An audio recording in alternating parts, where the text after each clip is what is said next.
This is arra news, your stage play, fanboy, and not related by blood news.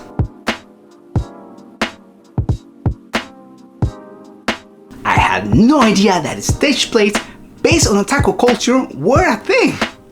But of course, I forgot about Japan. Because last week we got news that a Persona 5 stage play was coming. And this week, it's the turn of Demonslayer. Even more surprisingly that this is the second one. Aniplex just announced the mini tour Tokyo Osaka Tokyo in the latest Shonen Jump magazine. Not info on the arc, the characters, or the length, but that is not the problem for us otakus. That after extensive forensics of the cast calling, venues have figured out, or at least they think, most of the information. The play is set to start running in August, so you know what it means for all those vaccinated. You still can go because Japan is still closed. Resident Evil Village lukewarm receptions seem to have no effect on sales, or at least they are being overshadowed by the millions of memes, simps, and TikToks of Lady Dimitrescu, and also by the Resident Evil puppet show, of which the final episode was released on their YouTube channel. The We're Not So Scary PSA show is about the day-to-day of the baddies. Think of Shiki but with puppets. What is Shiki? That is Shiki. Last year was the Trials of Mana 25th anniversary, but because 2020 never happened, Square Enix postponed the celebration to this year. And now we know that the planned concert by the Tokyo Symphonic Orchestra will be broadcast on demand as many times as you can until July the 3rd for around 30 to 40 bucks depending on where you get your tickets.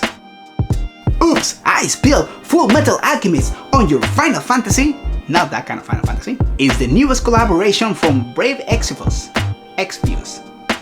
starting May the 13th and until June the 2nd. The game will feature characters and items from the shonen. Japan is known for making everything into a game. I mean, everything. Have you heard about the Golden Cab, the luxury cab? But this time it's America who's saying hold my beer. Specifically the ESAs, the guys behind the E3, and their app for the show.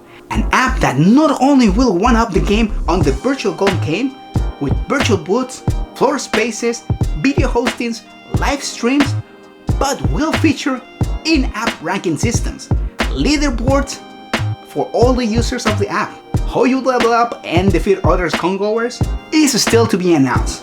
With this, E3 just threw the gauntlet. Are you watching NYCC and Anime NYC? Final Fantasy VII is giving us more, and not only the upcoming second part of the game, but this time a light novel about the two best girls according to one Cloud Strife, Aerith and Tifa. The novel will flesh out, or at least the tribe, the backstory of these two girls. It is said to be a bundle with the Ultramania Plus or as a standalone later December this year. Talking about broadcast and Square Enix, a Dragon Quest I was announced as part of the 31st anniversary, May 27, and it's rumored to be basically a long information for upcoming Dragon Quest games. So basically the Games Awards, but only for Dragon Quest.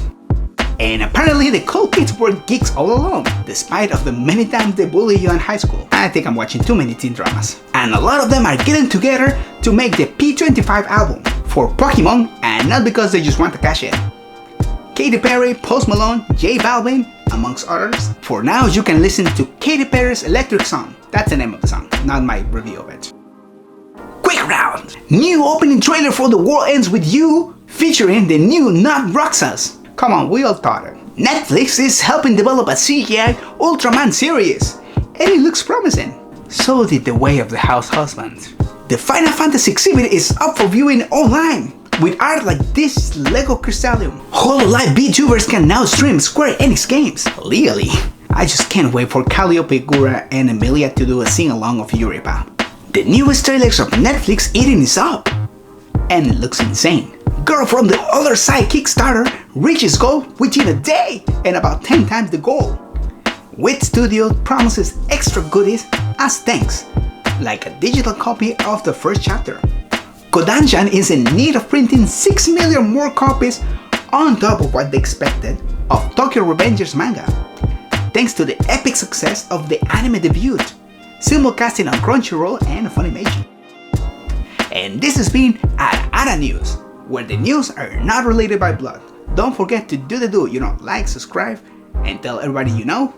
And until the next one, see you muchachos.